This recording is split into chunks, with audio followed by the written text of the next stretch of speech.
আমার আম্মা রাদিয়াল্লাহু তাআলা আনহা বলে আমি দেখি একজন খুব লম্বা চওড়া মানুষ আমি আমিনার দিকে যেন আগিয়ে আসতেছে। আমি আমিনা বড় বেকার হয়ে গেলাম, আমি আমিনা বড় পেরেশানি পড়ে গেলাম। আমি একজন মহিলা মানুষ, তিনি একজন পুরুষ মানুষ, আমার বাড়িতে এখন স্বামী নাই, ইনি আমার দিকে কেন আগিয়ে আসতেছে। আম্মা জান আমিনা রাদিয়াল্লাহু তাআলা আনহা ঘাবড়ে গেছেন। সেই মানুষটা বলতেছে আমিনা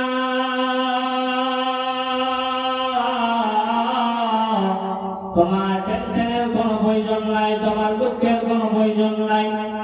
ও আমিনা আমি তোমায় একটা মুবারকবাদ দেওয়ার জন্য এসেছি, একটা খুশির সংবাদ দেওয়ার জন্য এসেছি। কি খুশির সংবাদ দিতে এসেছেন আপনি? ও আমিনা তুমি আখির পয়গম্বরের গর্ভবতী হয়েছো, তার জন্য আমি তোমায় মুবারকবাদ দিতে এলাম। আম্মা জান আমিনা রাদিয়াল্লাহু তাআলা আনহা বলছেন যে আমি বুঝলাম যে আমি গর্ভবতী। আগের বেলায় আমি বুঝতে পারতাম না যে আমি গর্ভবতী। আম্মা জান আমিনা রাদিয়াল্লাহু তাআলা আনহা বলে আমি ওই মানুষটাকে জিজ্ঞাসা করলাম কে গো আপনি কে? আপনাকে তো এই নগরে কোনোদিন আমি আমিনা দেখি নাই। ওই মানুষটা বললেন আমিনা আমি হলাম তোমাদের আদি পিতা আদম আলাইহিস সালাম। দ্বিতীয় মাস যখন হয়েছে আর একজন মানুষ এসেছে কে গো আপনি কে? উনি বললেন আমার নাম শীস আলাইহিস সালাম। দ্বিতীয় মাসে আরেকজন এসেছে কে গো আপনি কে? ও আমিনা তোমায় মুবারক, তোমায় ধন্যবাদ। কে গো আপনি কে? আমায় মুবারকবাদ দিতে এসেছেন। ও আমিনা আমি হলাম হযরত ইব্রাহিম আলাইহিস সালাম। চতুর্থ মাসে আরেকজন এসেছে কে গো আপনি কে? উনি বললেন আমার নাম ইসমাঈল আলাইহিস সালাম। আম্মা জান আমিনা রাদিয়াল্লাহু তাআলা আনহা বলে আমি আমিনা দেখি 9 মাস পর্যন্ত মুহাম্মদ যতদিন আমার গর্ভে ছিল সেই সময় আমি আমিনার কাছে এক নয় দুই নয়, আমি আমিনা 1,70,000 জন ব্যক্তি আমি আমিনা মুবারকবাদ পেয়েছি। জোরে বল ওয়ানাস্তাগফিরুহু ওয়া নু'মিনু বিহি ওয়া নাতাওয়াক্কালু আলাইহি মুহাম্মাদ ওগো শাহে মদিনা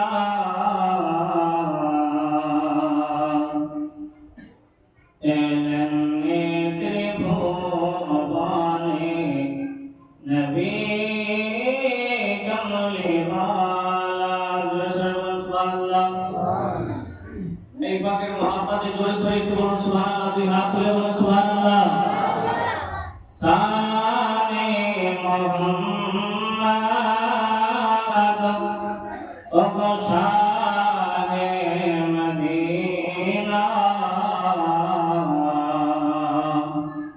এলেন ত্রিভুবনে নবী কমলিওয়ালা। কলমা নিয়ে গেলেন নবীজি ইহুদীদের কাছে, পাথর মেহের তাড়িয়ে দিল মোর দয়ার নবীকে। আর আপনার নবী সাল্লাল্লাহু আলাইহি ওয়াসাল্লাম যে সময় কাফেরদের কাছে ইহুদীদের কাছে কালমার দাওয়াত নিয়ে গিয়েছিলেন যে হে ইহুদীরা কাফেররা তোমরা আমার আল্লাহকে আল্লাহ বলে মেনে নাও, সেই সময় কি করেছিল? আমার আপনার নবী সাল্লাল্লাহু আলাইহি ওয়াসাল্লামের দিকে পাথর ছুঁড়ে ছুঁড়ে মেরেছিল। কত কষ্ট করে আমার আপনার নবী সাল্লাল্লাহু আলাইহি ওয়াসাল্লাম আমাদেরকে দ্বীন এনে দিয়েছেন। শানে মুহাম্মদ ওগো শাহে মদিনা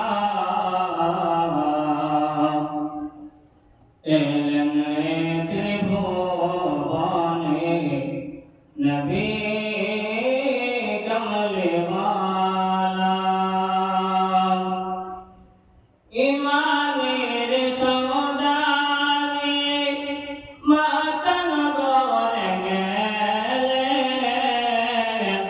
মানবের মনের দ্বারে নূরের বাতি জ্বালাইলেন। জোরে বলুন সুবহানাল্লাহ। ইমানের সওদা নিয়ে মক্কা নগরে গেলেন,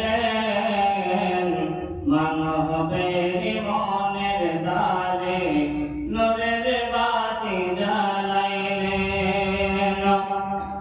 পাঠাইলেন নূর নবীকে, পাঠাইলেন দয়াল নবীকে আল্লাহ তাআলা। তিনি তো মুহাম্মদ নবী, নবী কমলে ওয়ালা। শানে মুহাম্মদ ও শাহে মদিনা,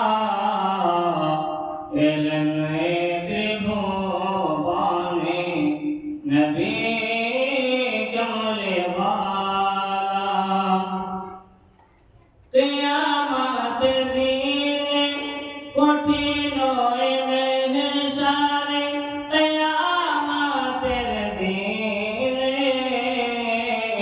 বিচার করিবেন আল্লাহ নিজ নামে।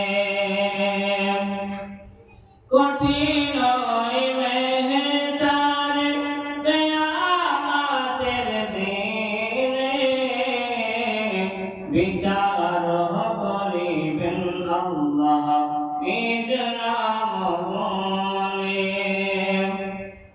সেই দিনেতে নবীজি হবে, সেই দিনেতে নবীজি হবে উম্মতের ভেলা। তিনি তো মুহাম্মদ নবী, নবী কমলে ওয়ালা।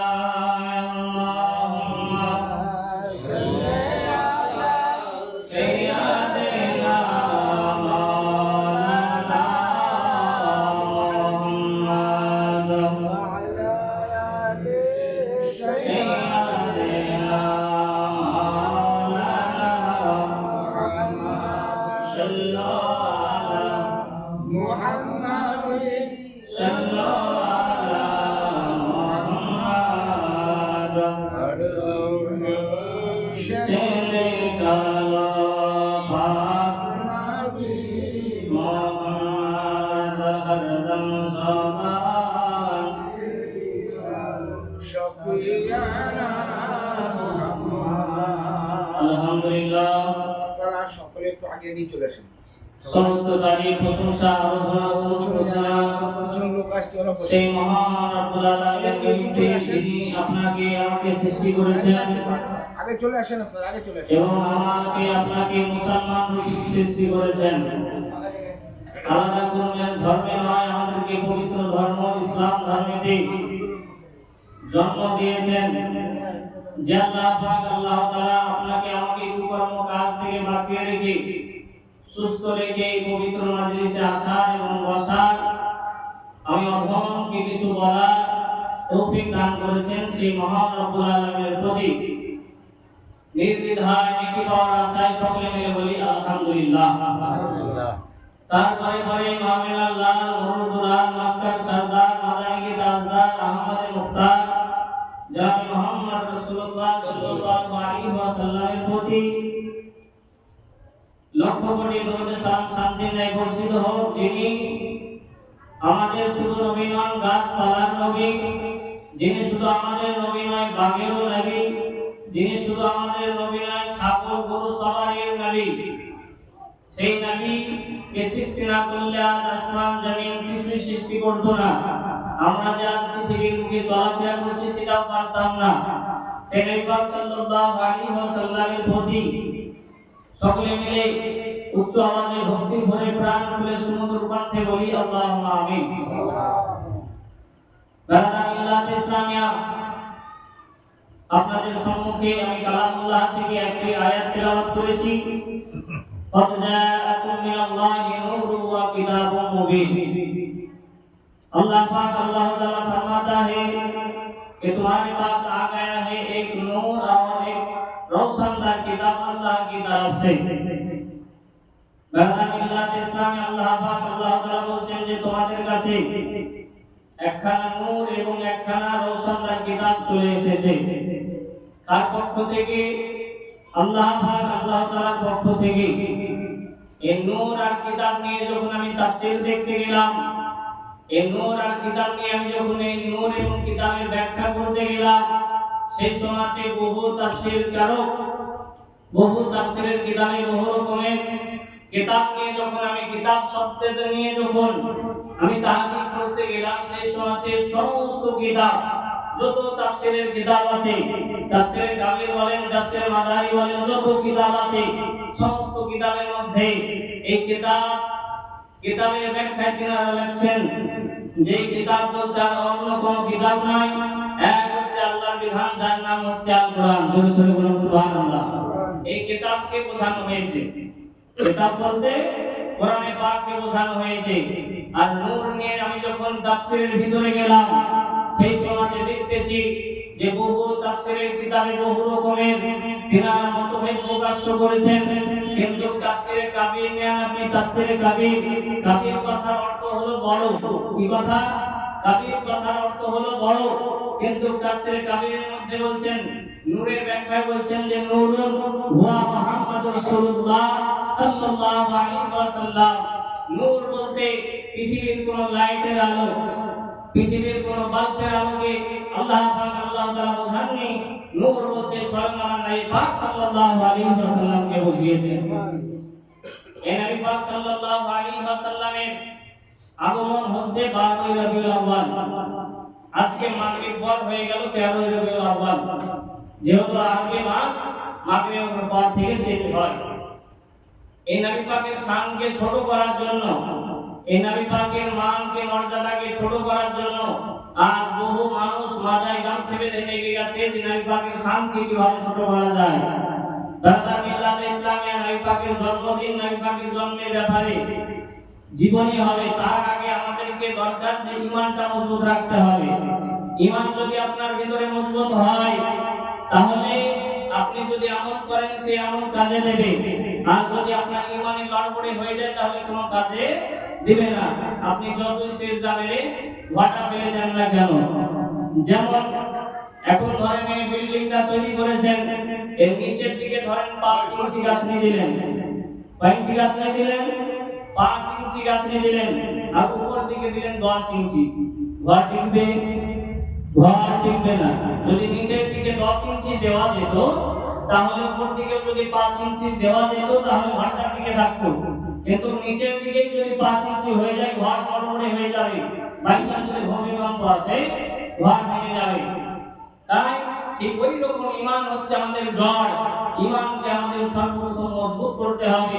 তার প্রতি, আল্লাহর প্রতি এবং নবীর প্রতি ঈমান আমাদের মজবুত রাখা দরকার। এই নবী পাকের শানকে ছোট করার জন্য, নিচু করার জন্য বহু মানুষ আমার আপনার নবী সাল্লাল্লাহু আলাইহি ওয়াসাল্লামের পিছে লেগে গেছেন। আমার আল্লাহ পাক আল্লাহ তাআলা বলেন, ওয়ারাফা'না লাকা যিকরাক, হে হাবিব আমি তোমার শানকে, তোমার মর্যাদাকে উঁচু করে দিলাম। আমার আল্লাহ পাক আল্লাহ তাআলা জিনার শানকে উঁচু করে, পৃথিবীর কোনো মানুষ কাল কিয়ামত পর্যন্ত আমার নবী পাক সাল্লাল্লাহু আলাইহি ওয়াসাল্লামের শানকে নিচু করতে পারবে না। জোরে জোরে বলুন সুবহানাল্লাহ।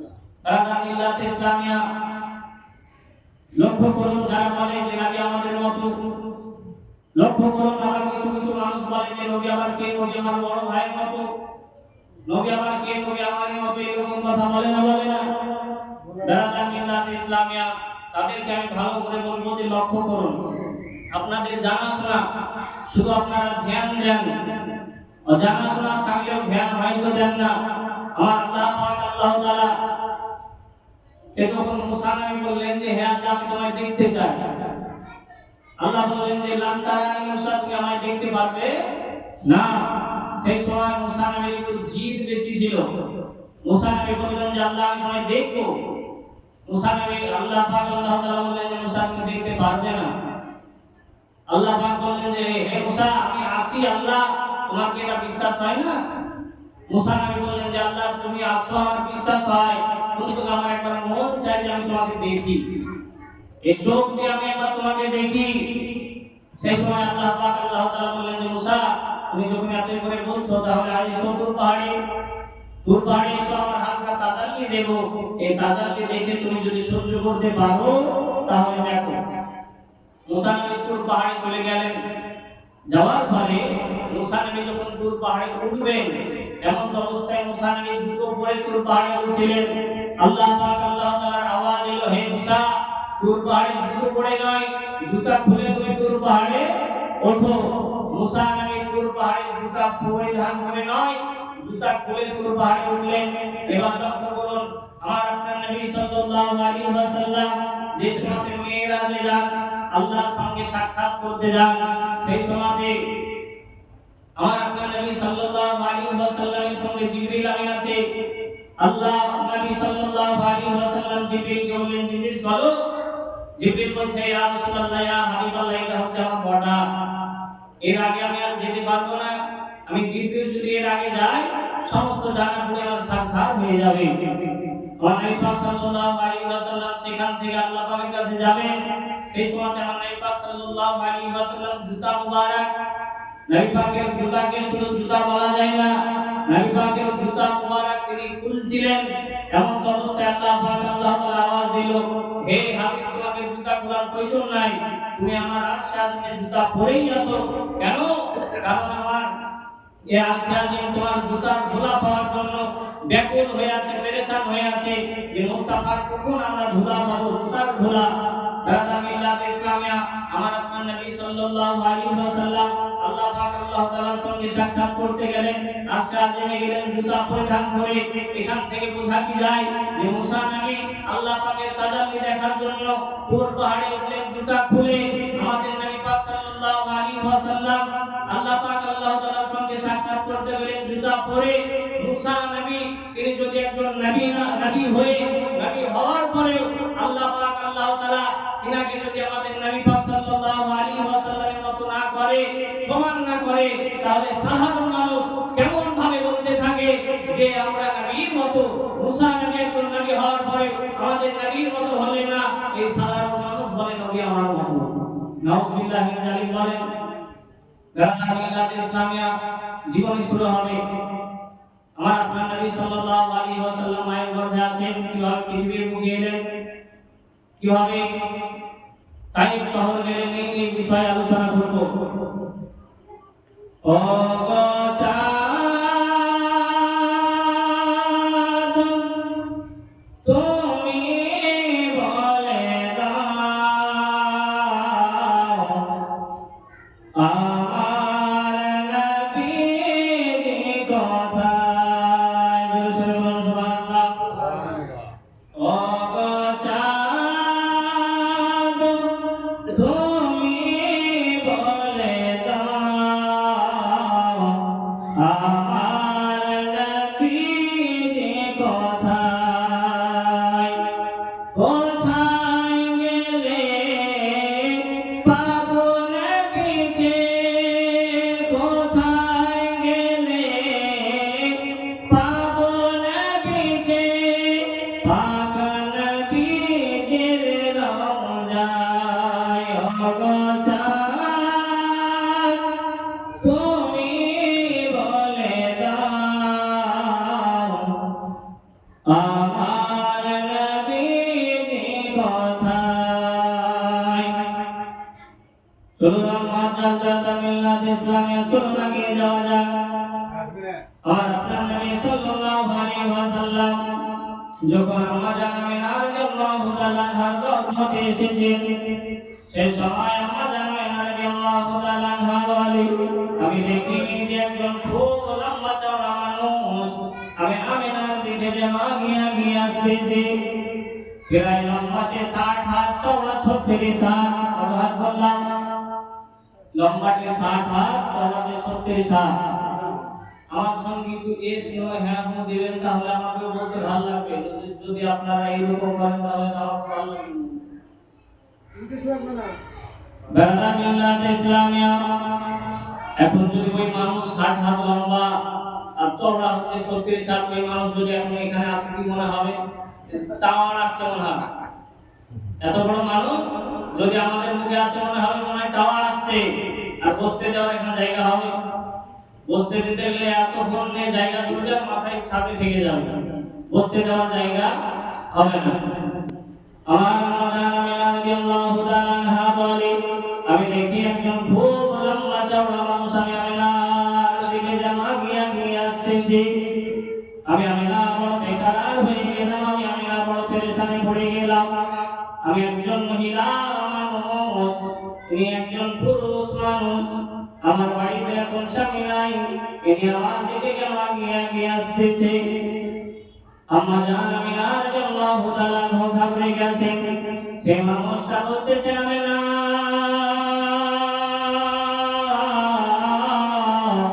তোমার টেনশনের কোনো প্রয়োজন নাই, তোমার দুঃখের কোনো প্রয়োজন নাই। ও আমিনা, আমি তোমায় একটা মুবারকবাদ দেওয়ার জন্য এসেছি, একটা খুশির সংবাদ দেওয়ার জন্য এসেছি। কি খুশির সংবাদ দিতে এসেছেন আপনি? ও আমিনা, তুমি আখির পয়গম্বরের গর্ভবতী হয়েছো, তার জন্য আমি তোমায় মুবারকবাদ দিতে এলাম। আমার জান আমিনা রাদিয়াল্লাহু তাআলা আনহা বলছেন যে আমি বুঝলাম যে আমি গর্ভবতী। আগের বেলায় আমি বুঝতে পারতাম না যে আমি গর্ভবতী। আম্মা জান আমিনা রাদিয়াল্লাহু তাআলা আনহা বলে, আমি ওই মানুষটাকে জিজ্ঞাসা করলাম, কে গো আপনি? কে? আপনাকে তো এই নগরে কোনোদিন আমি আমিনা দেখি নাই। ওই মানুষটা বললেন, আমিনা, আমি হলাম তোমাদের আদি পিতা আদম আলাইহিস সালাম। দ্বিতীয় মাস যখন হয়েছে, আরেকজন মানুষ এসেছে, কে গো আপনি? কে? উনি বললেন, আমার নাম ঈসা আলাইহিস সালাম। দ্বিতীয় মাসে আরেকজন এসেছে, কে গো আপনি? কে? ও আমিনা, তোমায় মুবারক, তোমায় ধন্যবাদ। কে গো আপনি? কে আমায় মুবারকবাদ দিতে এসেছেন? ও আমিনা, আমি হলাম হযরত ইব্রাহিম আলাইহিস সালাম। চতুর্থ মাসে আরেকজন এসেছে, কে গো আপনি? কে? উনি বললেন, আমার নাম ইসমাঈল আলাইহিস সালাম। আম্মা জান আমিনা রাদিয়াল্লাহু তাআলা আনহা বলে, আমি আমিনা দেখি 9 মাস পর্যন্ত মুহাম্মদ যতদিন আমার গর্ভে ছিল, সেই সময় আমি আমিনার কাছে 1 নয় 2 নয়, আমি আমিনা 1,70,000 জন ব্যক্তি আমি আমিনা মুবারকবাদ পেয়েছি। জোরে বলুন সুবহানাল্লাহ। শুধু তাই নয়, বেরাদার মিল্লাত ইসলামিয়া আম্মা জান আমিনা রাদিয়াল্লাহু তাআলা আনহা বলে, আমি লক্ষ্য করে দেখলাম, আমি যখন রাস্তায় চলাফেরা করছিলাম, আমার পায়ের তলায় যখন পাথর পড়লো, আমার পায়ের তলায় যখন কাঁটা পড়তো, সেই সময়তে আমি আমিনা দেখতাম যেন পাথরগুলো, কাঁটাগুলো যেন গলে রঙে পরিণত হয়ে যেত। শেখ আব্দুল হক মুহাদ্দিসে দেহলভী তিনি তিনার কিতাবের মধ্যে লিখতেছেন, আম্মা জান আমিনা রাদিয়াল্লাহু তাআলা আনহা বলেন যে আমার একদিন পানির প্রয়োজন হলো, আমি কুয়ায় পানি আনার জন্য গেলাম। কুয়া বুঝছেন তো বাপজান? কুয়া বুঝছেন তো? আগেকার সময় কুয়া ছিল, কুয়ার মানুষ উঠিয়ে মানুষ পানি খেত। এখনকার সময় কি হয়েছে? ডিপ। এদিকে কি চলে? কি বল চলে? আমাদের ওদিকে কি বল চলে, এদিকে ডিপ চলে, আবার বহু জায়গায় ফাইন পানি চলে। ফাইন, রিফাইন, এই সব পানি করার পরেও দেখা যাচ্ছে যে ডান দিকে 3টে পাথর হচ্ছে না? হচ্ছে না? বাড়ি বাড়িতে জি, এই ফাইন রিফাইন করার পরেও দেখা যাচ্ছে যে বাম দিকে 3টে পাথর, ডান দিকে 2টে পাথর। আগেকার সময়ে মানুষ কুয়ার পানি উঠিয়ে খেত, কিন্তু পেটে পাথর হতো না। সুবহানাল্লাহ। আম্মা জান আমিনা রাদিয়াল্লাহু তাআলা আনহা বলে, আমি একদিন ওই কুয়ার পানি নেওয়ার জন্য ঘর থেকে বের হলাম, দেখি আমার সাথে সঙ্গীরা, আমার বান্ধবীরা, তারা কুয়ায় যেন পানি আনতে গেছে, আমার কুয়ার দিক থেকে তারা ফিরে চলে আসতেছে। আমি আমিনা বললাম, তোমরা কোথায় গিয়েছিলে? বলতেছে, আমরা আমিনা পানি আনতে গিয়েছিলাম কুয়া থেকে, ওই পানি কোথায়? বলে পানি তো নাই, পানি নিচে চলে গেছে। আমরা বালতিতে রশি বাঁধলাম, তবুও পানি পেলাম না। তুমি আমিনা ওই কুয়ার দিকে আর যেও না। আম্মা জান আমিনা রাদিয়াল্লাহু তাআলা আনহা বলে, বোন আমার তো পানির অনেক প্রয়োজন ছিল, পানির দরকার ছিল। এখন পানি তো বাড়িতে আমার নাই। বোন তোমরা যাও, আমি একটু পানি নিয়ে আসি, দেখি কত নিচে গেছে। আম্মা জান আমিনা রাদিয়াল্লাহু তাআলা আনহা কুয়ার কাছে যাবেন, এমন অবস্থায় আল্লাহ পাক আল্লাহ তাআলা কুয়ার পানিকে হুকুম দেয়, ওরে পানি রে, আর তুমি নিচে থাকতে হবে না। বলছে আল্লাহ আমি পানি নিচে এখন কেন থাকবো না? বলতেছে ওরে পানি রে, দেখ ওই মুস্তাফার মা যেন তোর দিকে আগিয়ে আগিয়ে আসতেছে। পানি তুই নিচে না থেকে তাড়াতাড়ি করে উপর দিকে উঠে যা। কেন আল্লাহ, কেন আমি উপর দিকে উঠে যাব? বলতেছে এই পানি, তুই যদি আজ নিচের দিকে থাকিস, তাহলে আমার হাবিবের মা যখন পানি নিতে যাবে, আমার শিশু আমিনা যখন পানি নিতে যাবে, সেই সময় আমি আমিনার পেটে যখন ব্যথা হতে পারে, আমিনার পেটে যদি ব্যথা হয়, আমিনা শব্দ করবে। এই শব্দ করার কারণে আমার মুস্তাফা কষ্ট পাবে, আর মুস্তাফা যদি কষ্ট পায়, আমি আল্লাহ কষ্ট পেয়ে যাব। পানি বাবা নিচে থাকা পানি আমিনার কারণে উপরের দিকে উঠে আসে। আম্মা জান আমিনা রাদিয়াল্লাহু তাআলা আনহা বলেন যে আমি পানিটা উঠিয়ে নিলাম, উঠার সময় আমার বালতিতে রশি বাঁধানোর প্রয়োজন হলো না। জোরে সোরে বলুন সুবহানাল্লাহ। বলছে আমি বালতি ভরলাম, পানি তুলে নিলাম, এবার বাড়ির দিকে রওনা হয়ে গেলাম। আমি আমিনা যখন বাড়ির দিকে রওনা হই, সেই সময় দেখি আমার সম্মুখ দিয়ে যেন এক ঝাঁক পাখি উড়ে উড়ে আসতেছে। আমি আমিনা ওই পাখিদের আওয়াজগুলো বুঝতে পারি। সেই পাখির গলের মধ্যে এক ঝাঁক পাখি ডাক মেরে বলে, দেখ সম্মুখে আমিনা দাঁড়িয়ে আছে, হাবিবের মা দাঁড়িয়ে আছে, হাবিবের মায়ের মাথার উপর দিয়ে উড়ে যাও। হাবিবের মায়ের মাথার উপর দিয়ে যদি উড়ে যাও, তাহলে হাবিবের বেয়াদবি হয়ে যাবে। আর হাবিবের যদি বেয়াদবি হয়ে যায়, স্বয়ং আমার আল্লাহ পাক আল্লাহ তাআলা বেয়াদবি হয়ে যাবে। আম্মা জান আমিনা রাদিয়াল্লাহু তাআলা আনহা বলে, আমি আমিনা দেখি লক্ষ্য করি ওই পাখির দল, ওই পাখির ঝাঁক যেন আমি আমিনার দুই সাইড দিয়ে উড়ে গেল, কিন্তু আমি আমিনার মাথার উপর দিয়ে উড়ে গেল না। অবলা জীব হয়ে এত আদর করে, আর আমরা মুসলমান হয়ে নবীর উম্মত হয়ে নবীকে চিনলাম না। চিনতে পেরেছি বা? আমরা এখনো পর্যন্ত নবীকে চিনতে পারিনি। শুধু আমরা দিওয়ানা মুখে দাবি করি যে আমরা নবীর দিওয়ানা, কিন্তু আমাদের কর্ম কেমন? আমরা নবীর দিওয়ানা, নামাজ পড়তে যাব না। আমরা নবীর দিওয়ানা, তাস বন্ধ হবে না। আমরা নবীর দিওয়ানা, মিথ্যা কথা বলা বন্ধ হবে না। আমরা নবীর দিওয়ানা, সুদের টাকা বন্ধ হবে না। এইরকম দিওয়ানা হলে কাজ হয়। বারাদার মিল্লাত ইসলামে পাকে আমার মায়েরা বলতেছে, আমরা নবীর দিওয়ানি পর্দা করতে পারবো না, আমরা নবীর দিওয়ানি সিরিয়াল দেখা বন্ধ হবে না। এই গ্রামে মনে হয় মায়েরা ভালো সিরিয়াল দেখে না। আমাদের ওই দিককার মায়েরা সিরিয়াল দেখে, এদিকেও দেখছে না। বারাদার মিল্লাত ইসলামে মানুষ এখন বলে যে নবী পাকের দেওয়ানা, কিন্তু তার দাবি হচ্ছে যে আমাদের নামাজ রোজা নাই দরকার, কারণ হচ্ছে নরেন্দ্র মোদী আমাদের সরকার। এভাবে মায়েরা বলছে যে আপনার কি নাই আজকের দোষ, আমরা এখন মাটি মানুষ। দাদা মিল্লাত ইসলামিয়া নবী পাকের দিওয়ানা হতে হবে। কিছুদিন আগে এক মৌলভী সাহেব, তিনি একটা বিয়ে পড়াতে গেছেন। বিয়ে পড়াতে গিয়ে তিনি জামাইকে বলছেন যে জামাই তুমি কালমা পড়ে নাও,